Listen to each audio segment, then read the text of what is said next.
Ai, gente, acho que tá chegando a minha vez. Vamos ver. Que logo no início me chamaram, né? Porque foi provimento parcial. Ai, toda hora eu olho pra ver se o microfone tá fechado mesmo. Ai, que nervoso. Mas já saiu todo mundo. A verdade é que a pessoa não fica até o final. Impressionante. Isso aqui é uma aula. A gente aprende muito. Eu sempre falo isso.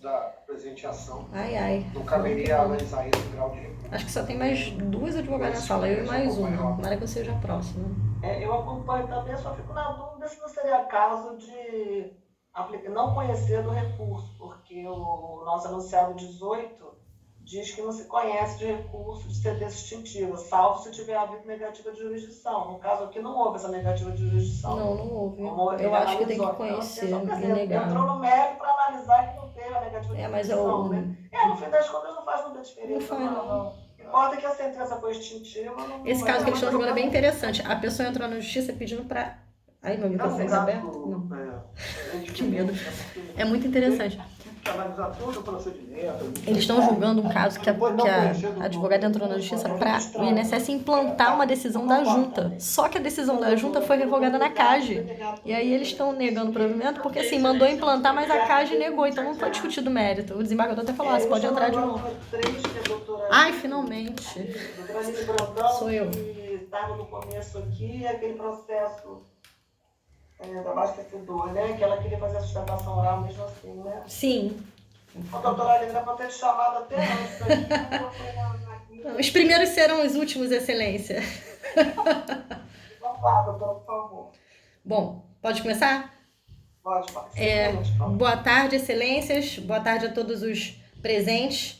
E eu estou desabilitada para fazer compartilhamento de tela, né? Eu gostaria de expor aqui, normalmente nas outras turmas eu sempre faço um compartilhamento de tela com as principais informações, mas cliquei aqui e parece que não vai ser possível. Então, se me autorizarem, podem me interromper, por favor, e me falar. Do contrário, eu vou seguindo. São 2 situações nessa aposentadoria por tempo de contribuição. A gente está pleiteando uma conversão do período de abastecedor e 3 meses que não foi reconhecido em sentença. Os 3 meses a sentença, ela não chegou a comentar nada, a gente também não moveu nenhum embargo, porque nós teríamos que entrar com recurso e parece que já foi acatado, então não vou me alongar nessa questão dos 3 meses a serem reconhecidos que estão na carteira de trabalho dele. Em relação a esse período de abastecedor, ele foi servente inicialmente, né? Esse período a gente nem está pleiteando, e depois ele foi abastecedor. Poxa, se eu puder compartilhar a tela seria muito bom mesmo, excelência. Se a sua secretária me permitir fazer o share screen aqui no Zoom, vou agradecer muito. Eu nem sei como funciona isso. Não, a secretaria certamente deve ter tirado aqui o compartilhamento de tela, porque não pode? Nenhuma das 8 turmas usam isso e, na verdade, a gente tem que habilitar antes de gravar, antes de marcar a sessão. Sim. Vamos habilitar agora. Não, tudo bem. Eu acho que nunca fizemos sessão assim que Não, nenhuma turma faz. Presidente, eu posso sugerir, doutora, que tente colocar para a próxima câmera aí o documento, que eu acho que dá para entender. Claro. Vocês conseguem ver bem o computador? Certamente vocês estão vendo o espelho agora. Conseguem? Perfeito. A questão aqui, Vossas Excelências, eu entendo que a decisão da turma já seja pacificada no sentido de não reconhecer a especialidade desses agentes nocivos. E na própria sentença, a juíza colocou essa questão de que não está de acordo com a atividade. Mas o que eu quero colocar, e eu não poderia deixar de defender, o seu Antônio, ele vai fazer 60 anos esse ano. Ele não tem nem olfato, ele é abastecedor desde 2011. Tá? Ele trabalha em empresa de ônibus, é o tempo todo abastecendo. E a gente, quando pega um PPP desse, que pra gente que é advogado já é tão difícil conseguir um PPP escorreito como esse, nós temos concentração e intensidade no 15.4, tá vendo? Do benzeno, do tolueno, do xileno.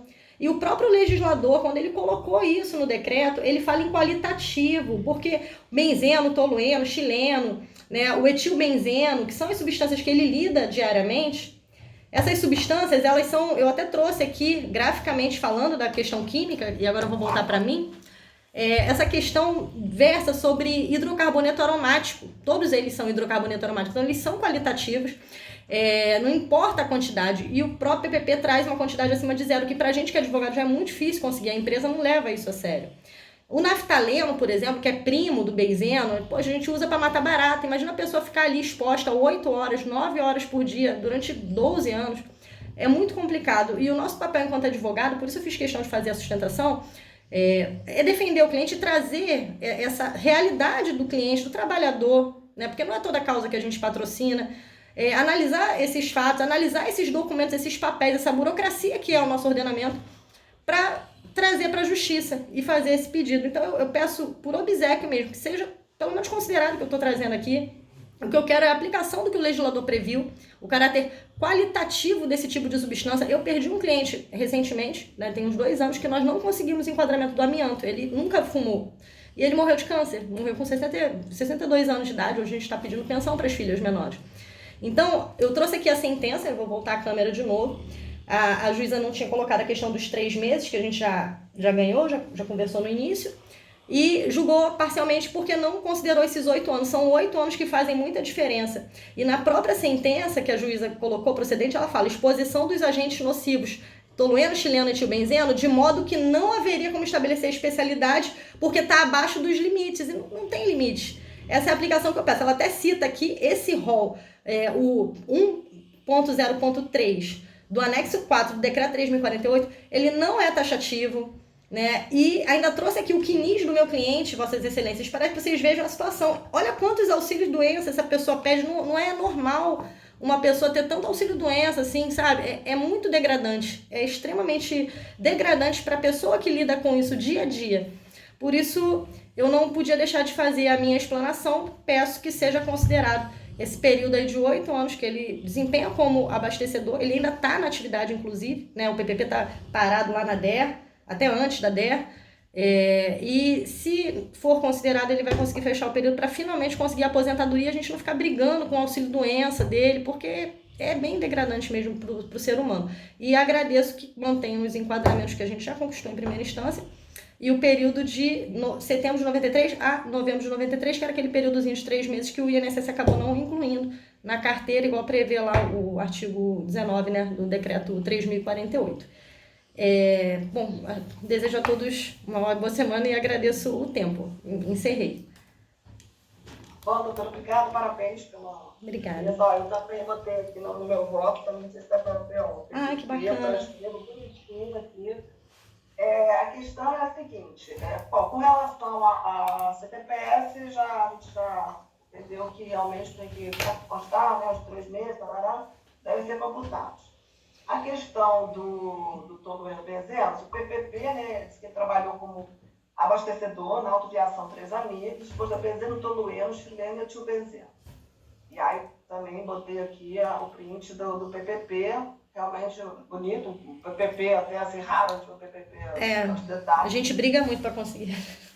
Então, a exposição a tolueno, TAC 00 do PPM, xileno 00144, etilbenzeno 0020 e outros compostos de carbono, benzeno e seus compostos tóxicos, etanol. Ou seja, a gente que tem previsão no 1.2.11 do código anexo 53, do 1.20, do 83 a 80, enfim, os decretos recentes. Até aqui, a gente não sei se a senhora estava presente no outro voto da exposição, que é a questão do tolueno, né, que todo mundo a gente entendeu que não faria parte da linhagem, mas ainda que a gente entendesse, então, assim, se a gente pode analisar aquela questão deles terem, por medição quantitativa, eles estariam abaixo. Mas a gente pode até também partir da premissa que eles todos contêm o agente químico benzeno, que é cancerígeno, está na linhagem. Então, a gente já parte da tese para abastecimento, essa questão de estarem todos lá, são aromáticos, né? Hidrocarbonetos aromáticos. Então, a gente passa a analisar do ponto de vista de estado da linhagem. A questão é que, depois de 95, a gente sabe que a permanência passou a ser exigida. E aí, o que essa turma entende é que assim, a atividade dele é execução de serviço de abastecimento dos ônibus da frota. Então, assim, a mecânica de atividade de abastecimento é conhecida. Retira-se a mangueira da bomba, introduz no bocal do tanque, aguarda-se o marcador, atinge a quantia desejada, etc. Acabou a mangueira, vamos na bomba de novo. Em relação ao hidrocarboneto, né, já definido como cancerígeno, existe aqui, aí eu transcrevo aqui as insalubridades lá da linha R15, o anexo 13, e aí a gente vê aqui especificamente em relação ao bezerro, as atividades descritas no item 103 do anexo 4 da regra 3048 estão lá. É um rol de atividades exemplificativas que já existe há décadas e a gente está aqui Exemplificativo. não são mencionadas as atividades de abastecimento nem por mera semelhança aqui. Então, assim, as atividades descritas como insalubres por conta do bezerro no anexo 13 são a insalubridade, grau máximo, grau médio, tararepopó. E aí o anexo fala assim: o presente anexo não se aplica às atividades de armazenamento, transporte, distribuição, venda e uso de combustíveis derivados de petróleo. Ou seja, seria inaplicável exatamente a atividade frentista e abastecedor. E aí também tem essa questão que a gente cita aqui o voto de um colega que fez uma análise, já uma vez grande, a respeito do benzeno, que nos casos de postos de combustível, concluiu-se que a exposição é insignificante. Realmente, se a gente for ver numericamente falando, é tudo 0,0000 em relação ao número que seria necessário quantitativamente falando, se fôssemos analisar quantitativamente. Então, a questão é que a profissiografia do PPP, que é o abastecimento de ônibus durante a jornada de trabalho, não expõe o segurado permanentemente a risco da exposição nociva, mesmo sendo benzeno uma substância cancerígena, que depois de 95, né, como a gente mencionou, é exigido isso. E também o período, então, a gente entendeu que foi corretamente considerado comum. Eu entendi aqui, os colegas também já votaram. Então, eu entendi que a sentença deve ser informada apenas no que diz respeito ao reconhecimento do período de 93, 9 a 11 de 93, daí o parcial provimento. Doutor Volorini. Na verdade, o benzeno, o toluenestileno e etilbenzeno são substâncias que ele abastecia o ônibus era abastecido a óleo, né? A óleo, é isso? É diesel, né? Mas a gente sabe que está presente, que tem viaturas também, Excelência, no pátio. Mas o laudo que eu só juntou diz que era óleo. Você está escrito lá. Sim, a empresa de ônibus. Sim, empresa de ônibus. Então, já é assim, óleo benzeno, óleo tolueno, óleo chileno, independente dessa questão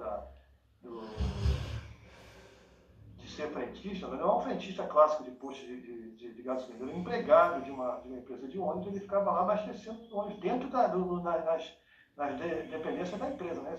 Exato, eles tinham como se fosse um posto interno, né, de abastecimento dos veículos, dos derivados de petróleo. Né? Uma bomba ao ar livre, ele vai lá, o ônibus encosta, ele vai, abastece, então realmente o nosso entendimento aqui é que essa atividade, ela, apesar de ser habitual, não expõe o segurado permanentemente a esses agentes nocivos que a senhora citou, que nem não são nem agentes, na verdade eles compõem o óleo diesel, né? Mas o óleo diesel em si é um hidrocarboneto inclusive a TNU já tem uma jurisprudência firme, no sentido que tem que haver um detalhamento, né? Aqui falou benzeno, tolueno, são os componentes lá do óleo diesel, né?